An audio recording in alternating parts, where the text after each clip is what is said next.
नमस्कार हरि प्रेमियों, माइंडफुल भक्ति चैनल में आपका स्वागत है। हरि प्रेमियों, कैसे हैं आप? उम्मीद है आप सब अच्छे होंगे।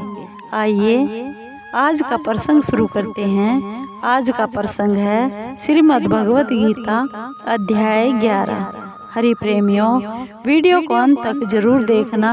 अगर आप चैनल पर नए हैं तो प्लीज़ सब्सक्राइब करें और बेल आइकॉन को जरूर दबाएं ताकि आप तक हमारे सारे नोटिफिकेशन पहुंचते रहे। हरि प्रेमियों, आइए जानते हैं। वास्तव में श्रीमद् भगवत गीता का महात्म्य वाणी द्वारा वर्णन करने के लिए किसी की भी सामर्थ्य नहीं है, क्योंकि यह एक परम रहस्यमय ग्रंथ है, सुंदर और सरल है। जो मनुष्य शुद्ध चित्त होकर प्रेम पूर्वक इस पवित्र गीता शास्त्र का पाठ करता है, वह भय और शोक आदि से रहित होकर श्री विष्णु धाम को प्राप्त कर लेता है। जो मनुष्य सदा गीता का पाठ करने वाला है तथा प्राणायाम में तत्पर रहता है, उसके इस जन्म और पूर्व जन्म में किए हुए समस्त पाप निसंदेह नष्ट हो जाते हैं।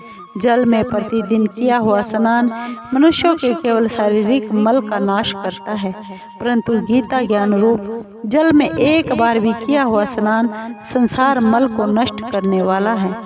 जो साक्षात कमलनाथ भगवान विष्णु के मुख कमल से प्रकट हुई है, उस गीता का ही भली भांति गान करना चाहिए, जो महाभारत का अमृत सार है तथा जो भगवान श्री कृष्ण के मुख कमल से प्रकट हुआ है। उस गीता रूप गंगा जल को पी लेने पर पुनः संसार में जन्म नहीं लेना पड़ता। अर्जुन बोले, मुझ पर अनुग्रह करने के लिए आपने जो परम गोपनीय अध्यात्म विषयक वचन अर्थात उपदेश कहा, उससे मेरा यह ज्ञान नष्ट हो गया है। क्योंकि हे कमल नेत्र, मैंने आपसे भूतों की उत्पत्ति और प्रलय विस्तार पूर्वक सुने हैं तथा आपकी अविनाशी महिमा भी सुनी है। हे परमेश्वर, आप अपने को जैसा कहते हैं यह ठीक ऐसा ही है, परंतु हे पुरुषोत्तम, आपके ज्ञान, ऐश्वर्य, शक्ति, बल, वीर्य और तेज से युक्त ईश्वर रूप को मैं प्रत्यक्ष देखना चाहता हूँ। हे प्रभो, यदि मेरे द्वारा आपका वह रूप देखा जाना शक्य है, ऐसा आप मानते हैं, तो हे योगेश्वर, उस अविनाशी स्वरूप का मुझे दर्शन कराइए। श्री भगवान बोले, हे पार्थ, अब तू मेरे सैकड़ों हजारों नाना प्रकार के और नाना वर्ण तथा नाना आकृति वाले अलौकिक रूपों को देख। हे भरतवंशी अर्जुन, तुम मुझ में आदित्यों को अर्थात अदिति के 12 पुत्रों को, 8 वसुओं को, 11 रुद्रों को, दोनों अश्विनी कुमारों को और 49 मरुत गणों को देख तथा और भी बहुत से पहले न देखे हुए आश्चर्यमय रूपों को देख। हे अर्जुन, अब इस मेरे शरीर में एक जगह स्थित चराचर सहित संपूर्ण जगत को देख तथा और भी जो कुछ देखना चाहता हो सो देख, परंतु मुझको इन अपने प्राकृतिक नेत्रों द्वारा देखने में तुम निसंदेह समर्थ नहीं हो।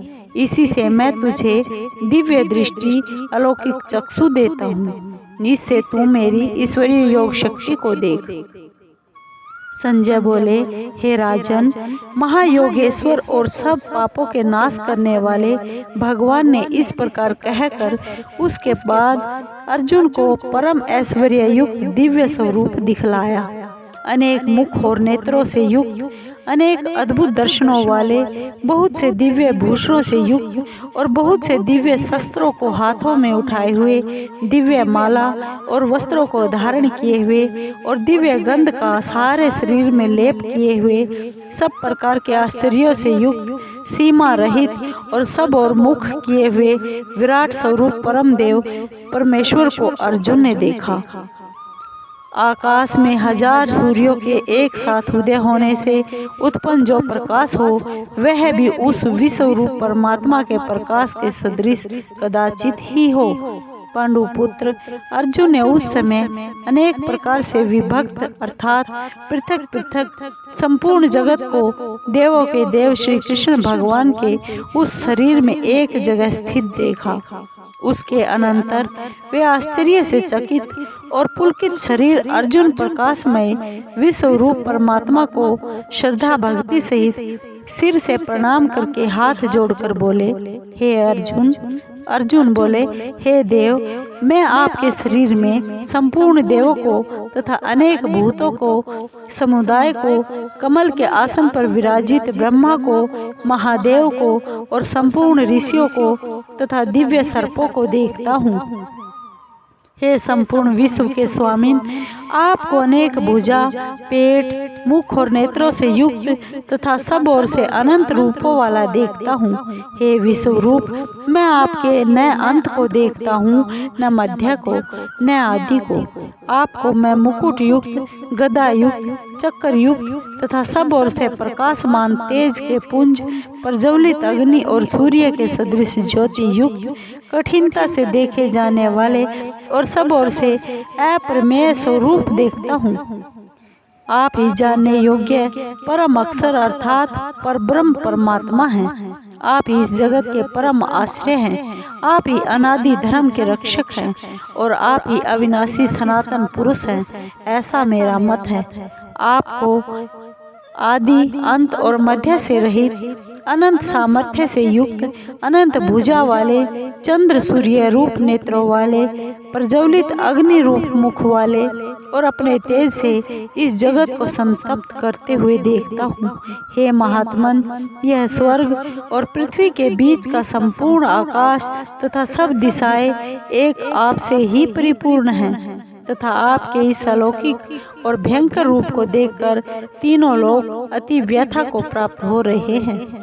वे ही देवताओं के समूह आप में प्रवेश करते हैं और कुछ भयभीत होकर हाथ जोड़े आपके नाम और गुणों का उच्चारण करते हैं तथा महर्षि और सिद्धों के समुदाय कल्याण हो ऐसा कहकर उत्तम उत्तम स्तोत्रों द्वारा आपकी स्तुति करते हैं। जो 11 रुद्र और 12 आदित्य तथा 8 वसु, साध्यगण, विश्वदेव, अश्विनी कुमार तथा मरुदगण और पितरों का समुदाय तथा गंधर्व, यक्ष, राक्षस और सिद्धों के समुदाय है, वे सब ही विस्मित होकर आपको देखते हैं।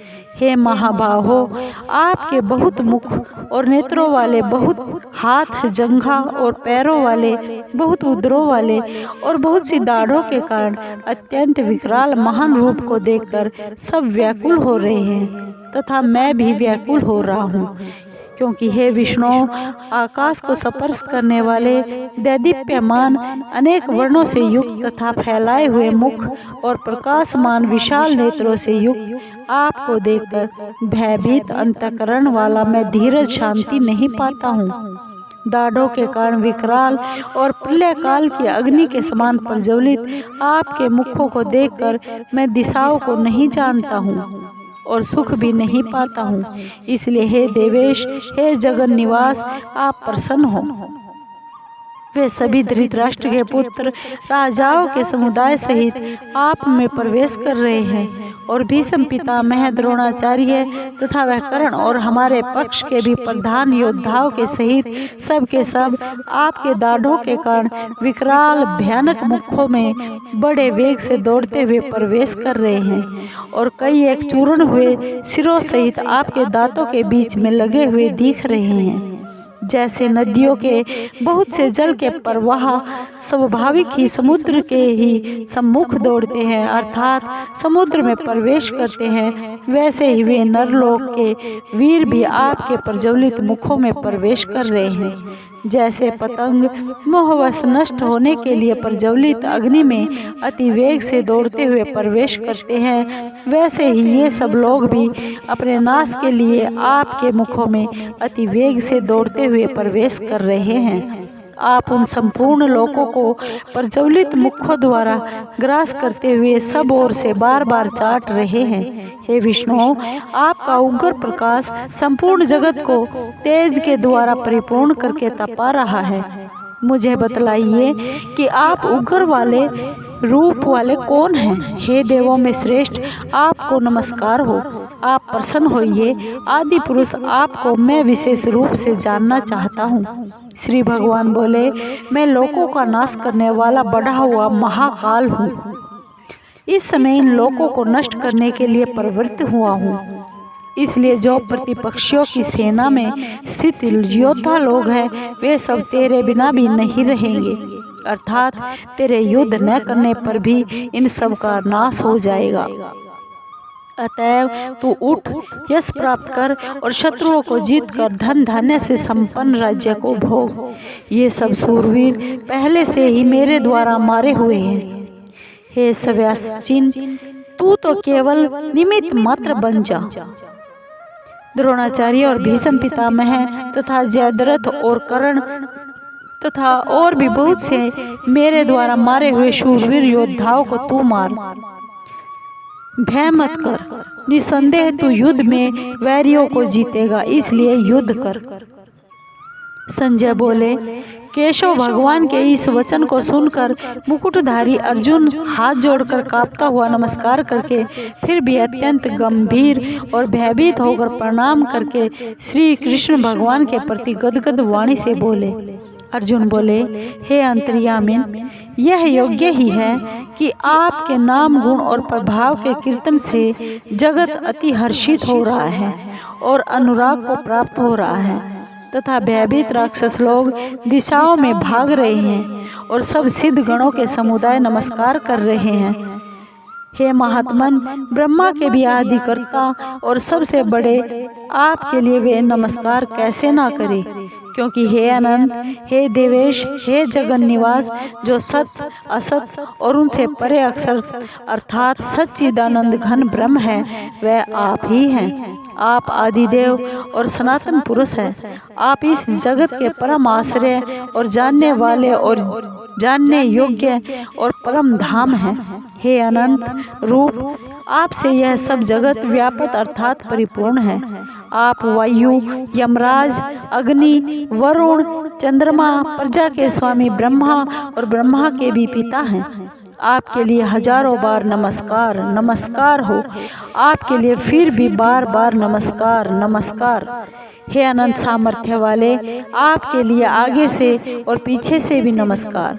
हे सर्वात्मन, आपके लिए सब ओर से ही नमस्कार हो, क्योंकि अनंत पराक्रमशाली आप समस्त संसार को व्यापक किए हुए हैं। इसे आप ही सर्वरूप हैं। आपके इस प्रभाव को न जानते हुए आप मेरे सखा हैं, ऐसा मानकर प्रेम से अथवा प्रमाद से भी मैंने हे कृष्ण, हे यादव, हे सखे, इस प्रकार जो कुछ बिना सोचे समझे हठात कहा है। हे अच्युत, आप जो मेरे द्वारा विनोद के लिए विहार, शैया, आसन और भोजन आदि में अकेले अथवा उन सखाओं के सामने भी अपमानित किए गए हैं, वह सब अपराध अप्रमेय स्वरूप अर्थात अचिंत्य प्रभाव वाले आपसे मैं क्षमा करवाता हूँ।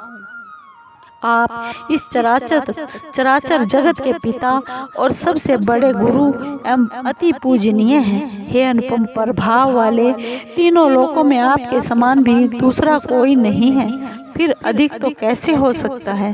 अतएव हे प्रभु, मैं शरीर को भलीभांति चरणों में निवेदित कर प्रणाम करके स्तुति करने योग्य आप ईश्वर को प्रसन्न होने के लिए प्रार्थना करता हूँ। हे देव, पिता जैसे पुत्र के, सखा जैसे सखा के और पति जैसे प्रियतमा पत्नी के अपराध सहन करते हैं, वैसे ही आप भी मेरे अपराध को सहन करने योग्य हैं। मैं पहले न देखे हुए आपके इस आश्चर्यमय रूप को देखकर हर्षित हो रहा हूँ और मेरा मन भय से अति व्याकुल भी हो रहा है।